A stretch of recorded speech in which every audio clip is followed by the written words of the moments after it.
ছোটবেলার ধূসর স্মৃতিগুলো ধুলোমলিন হয়ে বারবার আমাকে তাড়িয়ে নিয়ে যায় সেই ধূসর শৈশবে।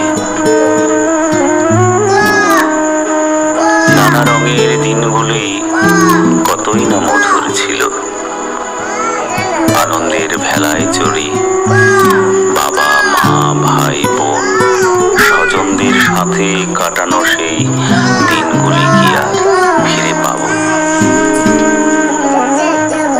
স্কুল থেকে ফিরে খাতা বই ফেলে বাড়ির পাশে প্রশান্ত সবুজ মাঠে কত না খেলায় মেতেছি মোরা। সকল সহপাঠীদের সাথে কাটানো আনন্দের অববাহিকায় গোল্লাছুট, দাঁড়িয়াবান্ধা, বউচি, কানামাছি খেলার ছলে